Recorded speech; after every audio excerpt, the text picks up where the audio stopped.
honestly, like I barely can remember everything. There was a lot of information coming at once and a lot of processing that was happening.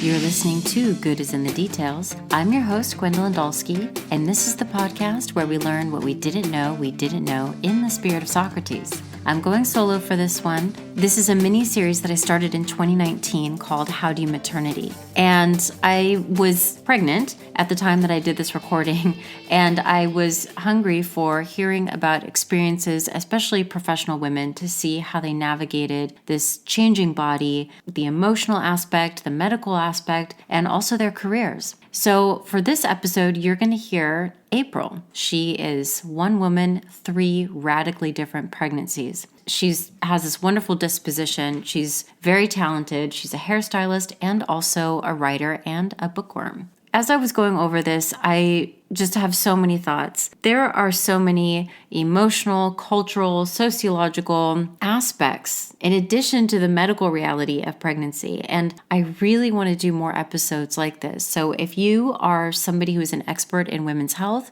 be it medicine, fitness, psychology, please get in touch. Or if you are a woman with a maternity story, I would love to hear from you. goodisinthe-detailspod@gmail.com. And I think that this episode is for everybody. I think that these are the types of things that we need to talk about because in sex ed, we're not talking about pregnancy. We really just talk about a fertilized egg, and that is it. And the reality of what is going on with the woman. I mean, when you see a pregnant woman, it's not just that there's a world behind that pregnancy. There is a multiverse behind that pregnancy. And it's important that we're not in the dark about these things. So I want to continue with this series, but right now, let's get on and hear April's story.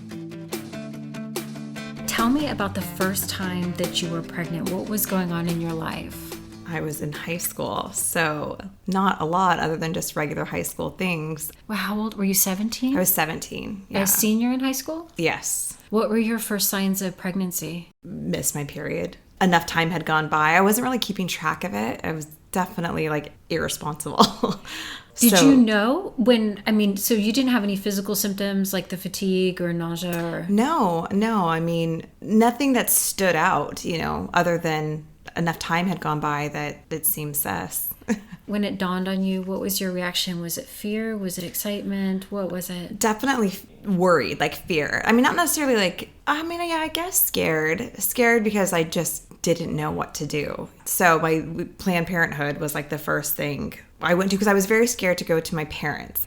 Being raised Mormon, that wasn't obvious. I mean, I don't even think they knew that I had been kissing boys until I was hey, I'm pregnant. Guess what? Oh my goodness. So they were not an option to go to be I think this may have happened. Can I go to the doctor? So I knew that first steps were not going to involve them. And luckily my boyfriend at the time was supportive. Was supportive in helping me figure out what to do next. And so we went to a crisis pregnancy center. Oh, you went together. That's good. Yeah. Was he the same age? He was 3 years older than me. So, yeah.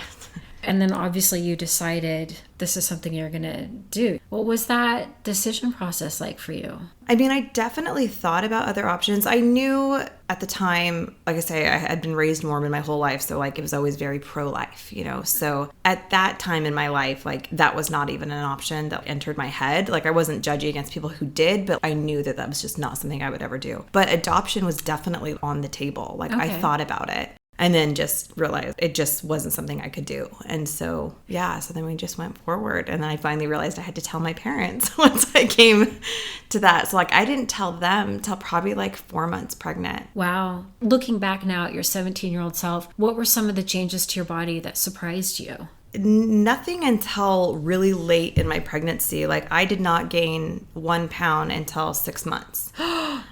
The joys of being a 17-year-old athlete. I was also very athletic. So were you still in sports when you? Yeah, I ran track. The season had ended, but I was very, very fit. I was very athletic still. I had so much muscle. So even though my body was changing a little bit, I never gained any weight. And I had a lot of, once I started taking prenatals, I got really sick too. They made me really sick. So I just wasn't eating as much and I was throwing up a lot. So that happened to me. I had no idea because I was taking them in in the morning. And then one of my girlfriends told me, she said, no, take them at night. It's easier and after you've eaten. Yeah. And it made a big difference. Oh, a huge difference. Yeah, like I definitely didn't know that either. And I feel like my mom didn't know a lot of things, which always like blew my mind because like I'm the baby of 6. You've had a ton of kids. I felt like my pregnancy was just as much a surprise of like things that were happening along the way to her as they were to me, which seemed very weird. Yeah, the prenatal thing sucked. So then what was your source of information when you're pregnant that first time to figure out what's going on with the body? So once the school found out I was pregnant, I was asked to move to another school to finish out at a continuation school. So I didn't have a pregnant girl on campus. Just for our listeners, what year was this? 99. That's well, insane. actually, it was 98 because she was born in 99, but in January. So in 98, because what you're describing sounds like something I would expect out of the 1950s. Totally. Like, I mean, it wasn't mandatory, but it was suggested. You know what I mean? It was, it was very, yeah. Clinton's in office. Yeah. All that's happening. Friends has just started, right? Yeah. And they're asking, oh my God. Yeah. Okay. I mean, Moore Park's still very much a small town. And so, yeah, they just, So did you do that? Yeah. Yeah. Okay. So, but it was actually kind of great because moving to the continuation school, it was really small and they kind of like, they catered to like a pregnant girl. So like I had prenatal classes and like Lamaze classes built into my schedule. So I had a lot of information coming at me, which was great because I didn't know. And that was like another example of I got to know so much more than like my mom knew. Like they had already told me like in my Lamaze classes that like, oh, the baby's going to have a cone head like when they're born because, they have to fit through your birth canal. And I just remember after Brooklyn was born, my mom like in the hallway, like crying.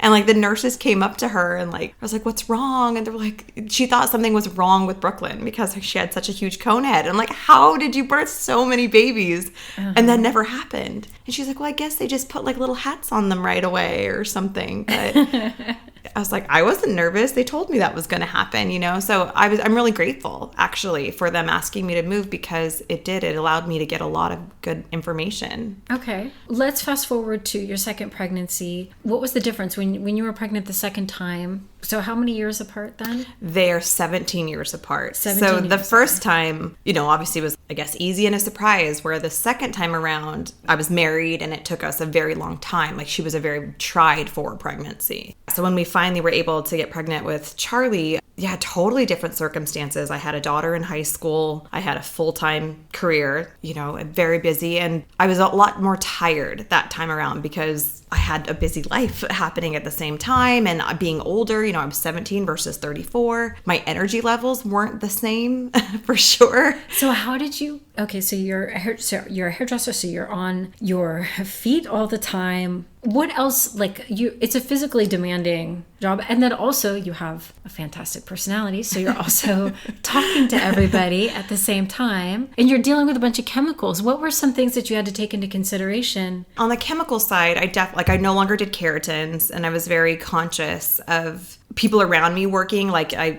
No one could do keratins around me. Like the salon was very respectful of my pregnancy as well and making sure that no harsh chemicals were really around me when I was there in the salon and stuff like that. But for the most part, it really is fine, the majority of the stuff that we do. But actually being on my feet all day was great because Charlie was very high up in my rib cage and she never dropped. And so it was so uncomfortable to be sitting down or lying down. It was just miserable. So the most comfortable position was standing. So it was actually kind of nice to be on my feet. I worked up until 4 days before I delivered. Oh my God. Because it was the most comfortable position to be in. I'm like, I might as well make money while I'm still standing, And so, yeah, so it actually wasn't bad. It felt better than sitting at home. Well, so your second go, were there changes that happened to your body that you had forgotten about that have to do with pregnancy and you thought, oh yeah, okay, this is happening? I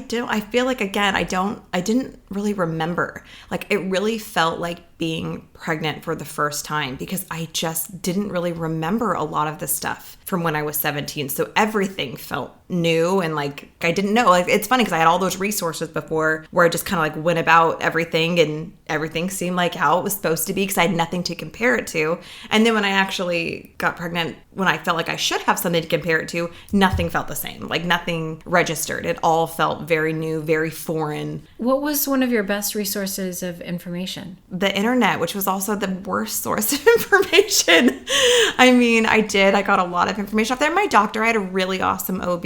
Her office was really great. They would respond to any calls right away. The labor and delivery at Glendale Advantage got to know me really well. Mm-hmm. I went in multiple times before it was actually time. Really? To have her. Yeah, we had probably like 5 false alarms where I was sent home. Oh my goodness.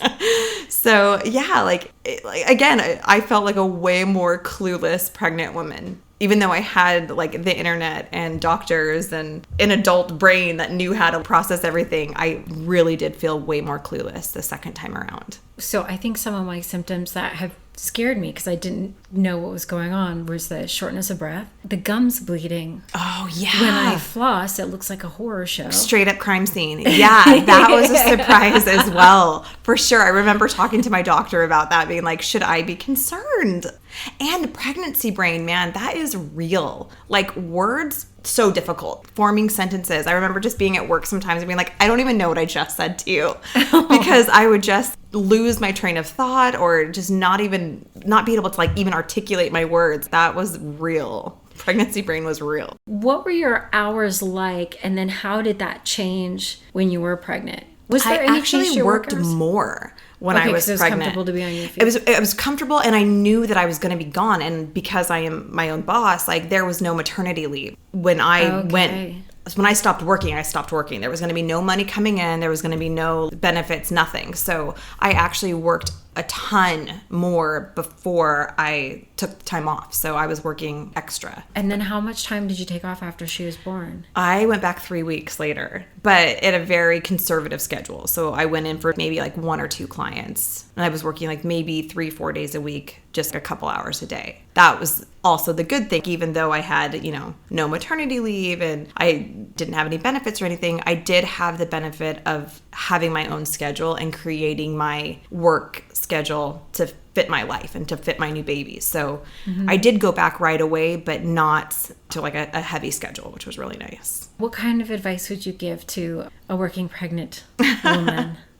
The thing I always said, if I could do it again, I would have appreciated, not appreciated my pregnancy, appreciated my time being pregnant a little bit more. I think I would have given myself at least 2 weeks off before I had the baby. I really never got a chance to just enjoy being pregnant and like having some time off to kind of enjoy my pregnancy. It was just like I worked and then I had her, where it would have been nice a little bit to enjoy the time before she got there. What is there? Okay, so when you say that, what do you mean? Like, what is there to enjoy? What is not having a baby? Like, you know what I mean? Because like once I had the time off, she was there, and I'm healing from all that stuff. So it's like I didn't have a time to ever really just rest and like relax and get some time in before the baby came. It was like work, and then a baby. I wish I would have given myself a little bit of time for myself, like a little bit more self-care before the baby came, because it's so much harder to get that self-care time in. So I would say take some time off, legit self-care time off before that baby comes. Is there advice that you would give your 17-year-old self? Use the condom. No. Okay. Something other than that. I mean, now that you're looking I feel like 17-year-old self crushed it because she didn't know. Like, ignorance was bliss. I had a really great pregnancy, and I don't know. She did it. She did it good. What was something that was particularly joyful about, let's just say, after she was born? Brooklyn? Yeah. What was great is I am the baby of 6 kids, so I have a lot of older siblings who had children. So when Brooklyn was born, she had so many cousins. I really liked that I never felt alone, because I didn't stay with her dad, and her dad went off to college really quickly after she was born. And so it was really great having my family, because I had so much support, and then she got to kind of grow up with her cousins, and she's really close with them. So like I would say family. Like it also got me a lot closer to my family. I think that I was a little more reckless before she was born, and she definitely changed the trajectory of my life in a really positive way. Yeah, it was just, she was great. I'm like, she was the joyous part of it. Okay, so then fast forward to 17 years, you have Charlie, and then can we talk about Yeah, we can talk about Phoenix. A Phoenix boy, right? Yes. Okay, so how long after Charlie was born did you have your third pregnancy? We started trying when she was like 18 months. Took us about 2 years, and then we finally got pregnant with our third, which we were very excited about. And I will say, speaking of like changes between pregnancies, I was so tired with that third pregnancy from the get-go. That one I almost knew I was pregnant before I took the test, because I was like, either I'm losing my mind or something is like seriously wrong with me, or I'm pregnant, because I was tired, like more tired than I can ever remember with that pregnancy. I wish somebody could have explained. I had no idea of the fatigue. Yeah. That's why. That's another reason why I wanted to do this, because now I'm looking back at all of the women who I have seen working and they're pregnant, and I'm thinking, how are you doing that? Because I just want to take a nap. So I'm at work, and when I come home, I nap. And that's my life now. I'm either asleep or I'm at work. I can't, there's really no in between. Well, maybe there might be some Chipotle in there somewhere. But okay, so your third pregnancy, you were experiencing a lot of fatigue. And then how old were you for the third pregnancy then? 36. Okay. And so you're going to the doctor, and the first trimester, everything seems okay? No, that, unfortunately, like that one was bumpy from the get-go. I had switched to a new OB because our insurance had changed. And so most of my other 2 doctors wouldn't even see me before 12 weeks. So really? that's just what, or I think, or 10 weeks. It was something like they didn't bring you in right away. Where this new doctor at 6 weeks wanted me to come in. And I was like, well, that seems really early, but okay. I was excited. So we went in, and, he did an ultrasound right away, which again, like normally they don't do right away. And there was no heartbeat. And so obviously that was devastating and very scary. And he was like, oh no, like that's okay. He's like, I'm really optimistic about it, that, that sometimes that doesn't show up until 7-8 weeks. So come back in 4 days. And so of course I was like the most excruciating 4 days, not knowing if the baby was okay or like what was happening. And we went back 4 days later, and there was the heartbeat. Everything was fine. But it kind of set the tone of that like whole pregnancy. I was very on edge. Yeah. From like that moment on. I never could feel comfortable. But things progressed fine. My next appointment went great. He was growing wonderfully. Heartbeat was good. And then it came, because I'm a geriatric pregnancy, it came time for all the testing, Yeah. And I remember not really being nervous about it. I actually remember being kind of excited because of having to do this testing. You get to find the gender out a lot earlier. So I was like, yay, okay. I'll pay the extra to find out the gender. And then it happened to fall over I think Labor Day weekend or something. And so they had told me the test would be a little bit delayed. So, it was taking a long time, and I would call the office every day, and they're like, no, sorry, because of the holiday, it's still going to be a little bit longer.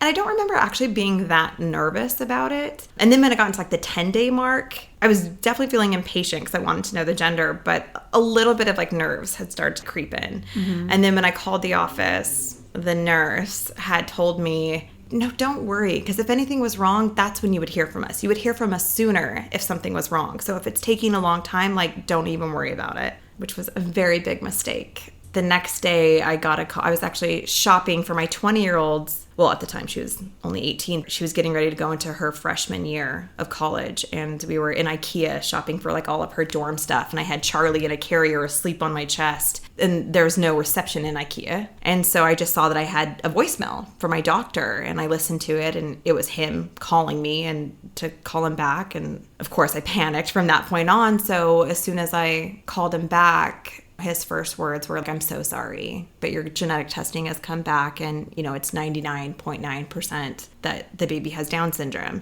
And I remember I guess I didn't say anything, because he kept repeating it, and he kept asking me do you understand what I'm saying? And I just was like, yes. I couldn't, I don't know, I guess I wasn't speaking, and everything just stopped. I just remember so much was happening around me, but I couldn't focus on anything. It was just a blur. And I remember Brooklyn was at the register, and I could just feel hot tears streaming down my face. And he's like, do you have any questions? And the only thing I could think to ask was, what's the gender? And I remember it caught him off guard, because I could hear him rustling his papers, trying to find the answer. And he's, oh, it's a boy. And I was just like, okay. I just wanted to get off the phone. Like, I just needed to get off the phone. And he was like, call me if you have any questions. Like, I'm here. Call me back. And I was just like, okay, bye. Is this at 12 weeks? Around 11 this or 12 was weeks? at 12 weeks. Yeah, or maybe even 13. It was like 12 and a half weeks that we first found out. Yeah. And then, there was so then everything just kind of like spun out of control, and, it was crazy because it's like How did you tell your husband? I remember Brooklyn was paying, we got out to the car, and I was like, I can't drive. I knew I couldn't drive, and she was driving, and I just remember I called him, and I was just choking, crying. And I remember he immediately started freaking out because he thought something was wrong with Charlie. He was like, what's wrong? Where's Charlie? Where's Charlie? He was so panicked because he thought I was calling because of that. And then I was like, no, it's the baby. I told him, and I think actually he was a little relieved because he was so worried that I was saying that something really horrible had happened to Charlie. Mm-hmm. And then, and then everything just kind of just went by so fast. You know what I mean? So fast and so slow at the same time. Honestly, like I barely can remember everything. Like it was very, very confusing, and there was a lot of information coming at once and a lot of processing that was happening. We had no set decision at that time. And what's so interesting is that when we were pregnant with Charlie, we had the talk of like, well, what if something was wrong? Like, what would we do? And in his mind, it was no matter what, we would have Charlie. And in my head, I was like, well, I think that's a discussion we need to have, like, if that happens, because there's a lot of factors that go into that. So right. I was the one that was, I don't know about that. I'm not saying no, but like, I'm not saying yes either. And when it actually happened, all the things I thought I would think and feel about it changed, because now you're actually faced with that whole decision. So you had to make, one of the most difficult decisions. You're confronted with that. What kind of support groups have been there for you to talk about these kinds of things? Because this is also a reality of, what was it like going to work? Like how did you... It was weird, especially because like there was this in between, because like we still needed to meet with all of the genetic counselors. We did everything we could. We exhausted all resources to make sure that this is real. Like it was a real diagnosis. So like there was, a couple weeks in between where we were seeing all the specialists, getting further testing done, and I was still going to work. And it was still a mom to a 2-year-old? Yeah, right? a 2-year-old, okay. Like I definitely... And a freshman college student. Yeah, trying to keep it together for all of them was really hard. I managed to work for like 5 days, and then I was just like, I can't do this. Okay. That was the first thing to go. I couldn't do that anymore. And I will say, with that pregnancy, how everything was like work. With all the turmoil that started, the first thing to go down was work. Had you already told everyone that you were pregnant? Not everyone. A lot of my close clients, like ones that had been with me for a long time, yes, they knew. And then my coworkers and my boss, they had known. Okay. I didn't tell everyone right away what was happening. I did tell the owner of the salon just because I wasn't going to be there. And I will say it was really hard. Like, I'm so grateful for my husband because he stepped up 100%, because I really wasn't able to be a mom to Charlie in that moment, in that time frame, because I didn't want to scare her, and the grief was just so intense and so deep. I really couldn't be around her because I would just cry. I was just sobbing uncontrollably where I didn't even realize I was crying, and it was just a lot. It was very intense. So, he really had to kind of be mom and dad for a while for us, while I went through what I was going through. And in hindsight now, it kind of bums me out because I feel like I missed out on some really cute moments of her life. Like I look back, because it's almost like the PTSD from going through that. Well, obviously we had the decision to terminate the pregnancy after getting all the testing back. And, I had such crazy PTSD about it that, like, I really do not remember. There is a full year of my life that I don't remember. And it's, like, interesting to look at my phone, and there are no photos. That's, like, 2017, a ton of photos leading up to September, and then nothing from, like, September 2017 until, like, September 2018. There's, like, a full year where I didn't take pictures. And it's, like, and I know things happened, and I know that, like, I did I know things happened. I just don't remember them. I don't have really any memories from like that time frame. time. Is there something, when there's a lot of discussion about pregnancy or about making a decision like that you were confronted with, that you wish people knew or understood? Sometimes is missing from the dialogue. I mean, a lot of things. I mean, I didn't even realize how much I didn't understand until I went through it. And, oh, you were saying, like, is there any support? There's a group on Facebook called Ending a Wanted Pregnancy that hands down saved my life. Ending a wanted pregnancy. Yeah. So, like, it's a private group. So you actually have to, like, kind of fill out a thing just to even get accepted into it. And it is only for women who have terminated for medical reasons. And that was a lifesaver because, it was a place to grieve with women who knew exactly what I was going through and were going through the exact same thing I was going through. And just to feel comfort, but, even being what I thought very liberal and open-minded, I didn't even realize how ignorant I was when it came to terminating a pregnancy or in my mind, when I was younger, it was like, everyone should do whatever they want to do. But like, you should know by the time you're 20 to 30 weeks, you should already know. Right. That is so dumb. Like, it is so wrong because sometimes you don't get a chance to know that your child is not fit for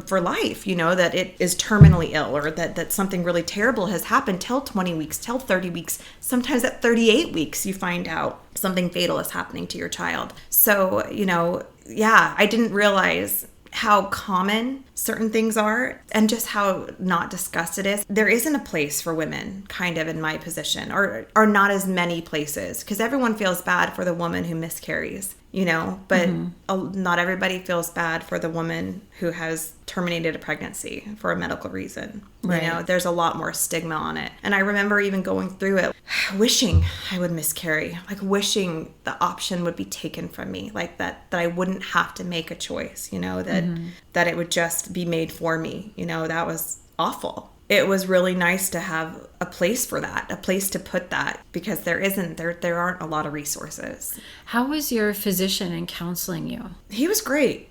He was great, but I will say everything leaned very, very far on the right of like terminating. It almost like it was that was he told me and then was like, okay, so when do you want to take care? And I was just like, whoa.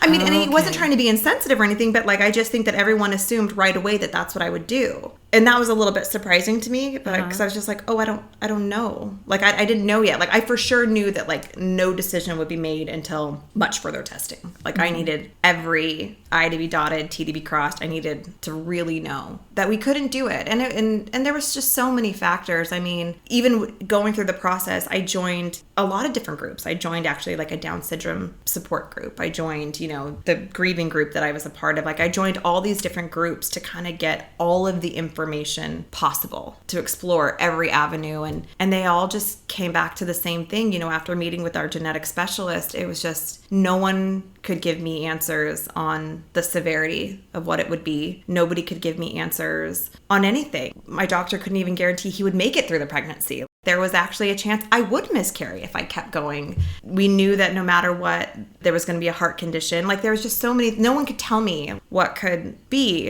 And at the end, I just realized that keeping the pregnancy was for me, not for him. It was because I wanted him so badly. It wasn't because it was the best decision for him, or for our family, or because we're not going to live forever. And at some point, he was going to need care for his entire life if he made it through it. And it was like, then that would fall to our girls. And like, that's not fair to them either, So. What was the recovery like?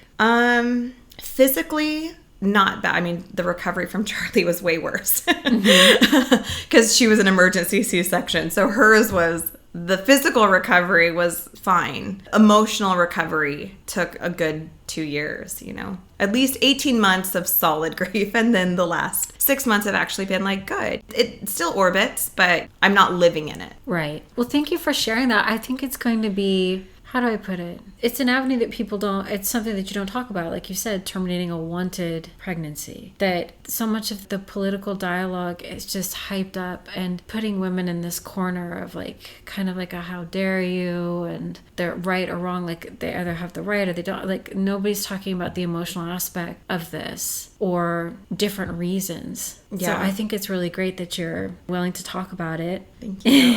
Well, thank you. Yeah, I feel like sometimes it's, you're right. It is looked at as sometimes a selfish choice, but I feel like most, at least I can speak for myself, it's not a decision. It is not a place you want to be. It's not a decision you want to make. Nobody wants to do that. Right. Well, what would be your advice for professional women? The self-care, yes. Taking a little bit of time to yourself. Even if you don't get maternity leave as part of your work situation, make time. Give yourself at least 2 weeks of time. Well, thank you so much, April. Yeah, thanks. Thanks for having me. Good is in the Details is produced by Dr. Gwendolyn Dolsky and Rudy Sallow. You can get more content on Patreon at patreon.com/goodisinthedetails or check out our Instagram and Facebook, Good is in the Details Pod. Until next time, bye.